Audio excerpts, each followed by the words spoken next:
दोस्तों आज मैं आप सभी के साथ गेहूं के आटे से बनने वाले एक ऐसे टेस्टी चॉकलेटी बिस्किट की रेसिपी शेयर करी हूँ जिसे बनाने के लिए आपको baking soda, baking powder, vanilla essence, butter वगैरह की ज़रूरत नहीं है। घर पे सिंपल चीज़ों के साथ गैस पे हम बनाएंगे और देखने में बहुत ही अट्रैक्टिव होते हैं।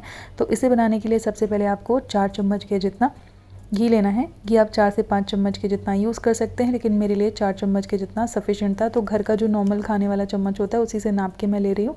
अगर आपके पास मेजरिंग कप्स एंड स्पून है तो आप 4 टेबल स्पून के जितना जमा हुआ घी ले लें। अगर आपका घी पिघला हुआ है तो उसे थोड़ी देर के लिए फ्रिज में रख दें, फिर उसके बाद ही यूज़ करें। पिघला हुआ घी यूज़ नहीं करना है। इसमें हम डालेंगे 1/4 कप के जितना चीनी का पाउडर। नॉर्मल चीनी थी जिसको मैंने घर पे ही पीस के डब्बे में भर के मैं रखती हूँ, तो इस तरीके से गुठलियाँ पड़ जाती हैं, इसलिए मैं छान के यूज़ कर रही हूँ। ये जो बिस्किट है ये शुरुआत में हम इतना मीठा नहीं बनाएंगे क्योंकि इसमें हम बीच में फिलिंग डालेंगे, तो इस वजह से मैं थोड़ा सा फीका रख रही हूँ। अगर आप सिंपल चॉकलेट बिस्किट बना रहे हैं यानी कि बीच की फिलिंग के बिना बना रहे हैं तो ये जो 1/4 कप चीनी मैं यूज़ कर रही हूँ इसकी जगह आप आधा कप के जितना चीनी यूज़ करें, बराबर मीठा आएगा। तो 1/4 कप के जितना मैंने यहाँ पे चीनी का पाउडर डाला है। जो चीनी नहीं छनी उसे वापस से मिक्सी में डाल के आप पीस के दोबारा इस्तेमाल कर सकते हैं, वो मैंने हटा दी। अच्छे से घी के साथ हम अब इसे फेंट लेंगे जब तक ये थोड़ा सा लाइट एंड फ्लफ़ी नहीं हो जाता और थोड़ा सा वाइट कलर इसका और ना हो जाए। इसे फेंटने में मुझे करीबन 7 से 10 मिनट लगते हैं हाथ से। आपके पास अगर इलेक्ट्रिक बीटर है तो आराम से 5 मिनट के अंदर अंदर हो जाएगा, या फिर आप हैंड विस्क का भी इस्तेमाल कर सकते हैं, लेकिन आप सभी को ध्यान में रखते हुए मैं चम्मच से ही करके दिखा रही हूँ। ये देखिए कितना ज़्यादा स्मूथ हो चुका है। अब इसमें हम डालेंगे ड्राई इंग्रेडिएंट्स, जिसमें जैसे कि मैंने पहले ही बोला कि गेहूं के आटे के साथ बना रहे हैं, तो 1 कप के जितना मैंने ऑलरेडी गेहूं का आटा नाप के रखा था। अगर आपके पास मेजरिंग कप नहीं है, घर की दाल वाली कटोरी से भी आप नाप के डाल सकते हैं, बट उसी कटोरी से आपको बाकी की भी चीज़ें नापनी है। यहाँ पे हम डालेंगे 4 टेबल स्पून के जितना कोको पाउडर। इन केस अगर आपके पास कोको पाउडर नहीं है, जिन लोगों के पास, तो बिना उसके भी बना सकते हैं। अगर आप हेल्थ कॉन्शियस हैं तो चीनी के बजाय आप शहद का इस्तेमाल कर सकते हैं, या फिर आप गुड़ भी इस्तेमाल कर सकते हैं। 4 चम्मच कोको पाउडर डालने के बाद मैंने चुटकी भर नमक भी डाला, क्योंकि किसी भी मीठी चीज़ का जो टेस्ट होता है हल्का सा नमक डालने पर बहुत ज़्यादा बढ़ जाता है। मतलब मीठेपन से बोरियत नहीं होती है, थोड़ा सा स्वीटनेस को ब्रेक करने के लिए हम लोग डालते हैं एकदम चुटकी भर नमक। अब बस इसको छान लेंगे। इस तरीके से मैदे में और जो भी हम कोको पाउडर वगैरह डाल रहे हैं उसमें एक तरीके से हवा क्रिएट हो जाती है, हवा भर जाती है, स्मूथ हो जाता है। तो और हमारे जो जैसे केक बिस्किट होते हैं, जब भी हम छान के डालते हैं बहुत अच्छा टेक्सचर आता है, इस वजह से छान के डालना ज़रूरी है। बस चम्मच से एक बार मिक्स कर लेंगे। अगर आपको लगे, जैसे कि मैंने आपको सजेस्ट किया कि अगर आप के पास मेजरिंग कप नहीं है, आप अपने घर की दाल वाली कटोरी से भी नाप के डाल सकते हैं। अक्सर प्रॉब्लम क्या होती है ना कि जो स्टैंडर्ड दाल वाली कटोरी होती है जिसमें हम दाल सब्ज़ी सर्व करते हैं, किसी किसी के घर में जैसे थोड़ा सा बड़ा साइज़ भी होगा तो ये मिक्सचर आपका थोड़ा सा सूखा सूखा लगेगा। उस केस में आप इसमें 1 से 2 चम्मच के जितना दूध भी डाल सकते हैं, बट मुझे ज़रूरत नहीं लग रही है, मेरा बिल्कुल अच्छे से कंबाइन हो रहा है। लेकिन 1 से 2 चम्मच के से ज़्यादा आपको दूध नहीं डालना है, नहीं तो आपका जो बिस्किट है ख़राब होने के चांसेस हो सकते हैं कि उतना ज़्यादा क्रिस्पी ना बने। तो अगर खस्ता बिस्किट बनाने हैं तो कोशिश करें कि उसमें जो मैंने मेजरमेंट बताए हैं वो ध्यान में आप रखें। अगर आप एकदम अच्छे से दूध से सान देंगे तो जो आपका बिस्किट है अंदर से मुलायम रह जाएगा, क्रिस्पी नहीं बनेगा। ये देखिए सारी चीज़ें अच्छे से इकट्ठा हो गई। मेरा बर्तन जिसमें मैंने लिया था अच्छे से साफ़ हो गया है। आप चाहे तो इस डो को 5 से 10 मिनट के लिए फ्रिज में रख सकते हैं। इस डो की एक खासियत है कि इसको बहुत ज़्यादा देर रेस्ट करने देने की ज़रूरत नहीं है, आराम से बन जाता है, तुरंत का तुरंत आप बना सकते हैं। बिल्कुल ऐसा टेक्सचर होना चाहिए।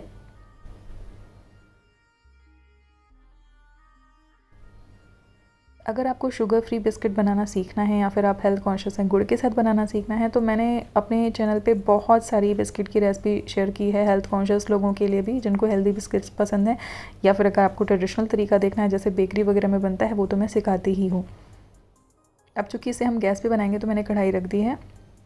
एक स्टैंड प्लेस कर देंगे स्टील का और इसे ढक के थोड़ा सा मीडियम हाई फ्लेम पे ही आपको 10 से 15 मिनट के लिए गर्म करना है। गर्म करना बर्तन का बहुत इंपॉर्टेंट है। जैसे हम हमेशा अवन प्री हीट करते हैं कोई भी चीज़ बेक करने के लिए, तो ये बर्तन की प्री हीटिंग हो गई। अगर आप अवन में बेक करना चाहते हैं तो बेक करते समय आपको भी टाइमिंग एंड टेम्परेचर मैं बता दूँगी कि कितना करना है, लेकिन अवन को भी प्री हीट करना है 180 डिग्री पर आपको, अगर आप अवन में बेक कर रहे हैं तो। अब इस बिस्किट को बनाने के लिए हमें किसी भी तरीके के कुकी कटर की ज़रूरत नहीं है। हम हाथ से और सिंपल घर के जुगाड़ के साथ आपको ये चीज़ें करके दिखाएंगे। इस तरीके से एक पॉलीथीन शीट मैंने ले लिया, साफ़ है ये। इस पर थोड़ा सा आपको ऑयल लगाना है। मैंने अभी तक आप सभी को हाथ से ही बहुत सारे बिस्किट के शेप देने सिखाए हैं without using any cookie cutter. तो आज भी मैं वही कोशिश कर रही हूँ ताकि आप सभी लोग जिनके पास कोई फैंसी आइटम्स नहीं हैं घर पे बनाने के लिए, वो भी आसानी से इस तरीके की रेसिपीज़ माँ के स्टाइल घर पे बना सकें घर वाली चीज़ों के साथ। तो चूँकि मुझे प्लेट पे बेक करना था, उस प्लेट को भी मैंने अच्छे से ग्रीस कर लिया है। ग्रीस करते समय कभी भी सरसों का तेल वगैरह ना यूज़ करें। आप घी से कर सकते हैं ग्रीस, या फिर बटर से कर सकते हैं, या फिर किसी भी रिफाइंड ऑयल से कर सकते हैं जिसमें फ्लेवर ना हो, यानी कि ज़्यादा तगड़ी कोई स्मेल ना हो। अब इस पन्नी पे हम गोला रखेंगे जो डो है, और पन्नी को ऊपर से कवर करके उसी प्लेट से, उसी ट्रे से थोड़ा सा प्रेस कर देंगे। तो जितना भी आपको पतला मोटा बिस्किट रखना है उतना आप रख सकते हैं। और इस तरीके से छोटे ग्लास होते हैं दोस्तों हम सभी के घर पे, अगर नहीं आप कोई छोटी कटोरी भी यूज़ कर सकते हैं। इसे कट कर लें और साइड वाला हिस्सा हटा के वापस से यूज़ कर लें। अगर आपको इस तरीके से नहीं बनाना है तो मैं हाथ पे भी सिखा दे रही हूँ कि हाथ पे हथेलियों पे किस तरीके से बनाया जा सकता है इसका शेप। इस तरीके से ना पन्नी यूज़ करते हुए ये काफ़ी पतले बन जाते हैं, क्योंकि अगर आप बेलोगे इसमें जितनी चीज़ें हमने डाली हैं फटने का चांसेस होता है। तो इस वजह से पन्नी पे इस तरीके से करने पे बहुत ही आसानी से पतले बन जाते हैं। अगर आपको हाथ पे बनाना है आप सिंपली ऐसे घुमा के कर सकते हैं, बट इसमें क्या होता है ना, साइड्स थोड़े से कटे फटे आते हैं। इसे थोड़ा सा स्मूथ कर दें। ये हो गया दूसरा तरीका। तीसरा, हाथ पे ही अगर आपको साइड्स भी कटे फटे नहीं चाहिए, ये तीसरा मेथड मैं आपको सिखा रही हूँ। ऐसे गोला बनाएं, लेमन साइज़ बॉल बनाएं, हाथ से प्रेस करें और वही ग्लास लेके आपको इस पर गोल शेप कट कर लेना है।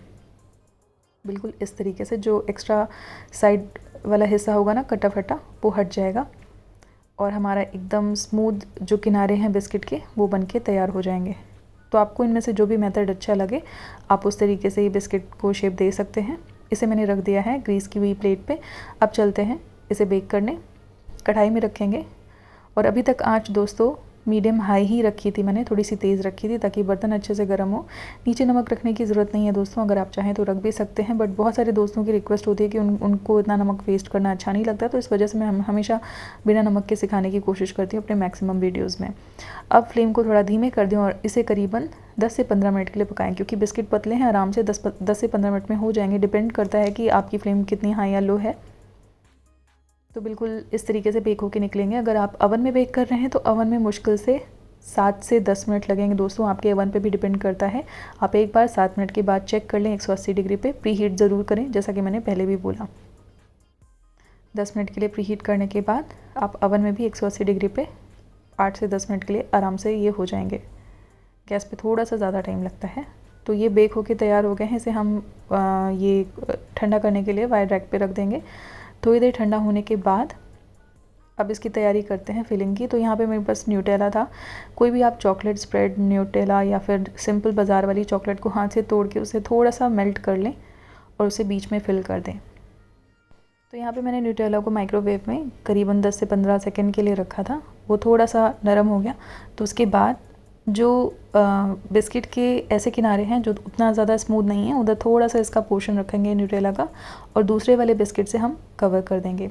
ये देखिए हमने जो ग्लास से शेप कट किया है तो ऑलमोस्ट सारे बिस्किट का जो साइज़ और शेप है एक ही जैसा आया है, तो इस वजह से ये अनइवन नहीं लगेंगे। वैसे तो आप सिंपल प्लेन बिस्किट्स भी बना सकते हैं विदाउट फिलिंग न्यूटेला। बीच में आप सिंपल भी बना सकते हैं, चॉकलेट बिस्किट्स हैं, लेकिन बीच में इस तरीके से अगर आप न्यूटेला भरेंगे तो बच्चों को बहुत पसंद आएगा। आप ट्राई करके देखिएगा। और मैंने इसीलिए शुरुआत में बिस्किट थोड़े से फीके बनाए थे, मतलब 1/4 कप के जितना चीनी यूज़ की थी, क्योंकि बीच में जो न्यूटेला है उसमें भी चीनी होती है। अगर आप शुरुआत में ही आधा कप चीनी डाल देंगे तो आपके बिस्किट्स बहुत मीठे हो जाएंगे। अगर आप प्लेन बना रहे हैं तो मैंने पहले ही सजेस्ट किया था आधा कप के जितना डालें चीनी। ये देखिए कितना ज़्यादा क्रंची है अंदर से। ये जो चॉकलेट स्प्रेड के फॉर्म में न्यूटेला आ रहा है बहुत ही टेम्पटिंग है, खाने में बहुत ही टेस्टी है और बच्चों को बहुत पसंद आने वाले हैं। तो आप ये रेसिपी ज़रूर ट्राई करें और मुझे बताएं कि आपको कैसी लगी।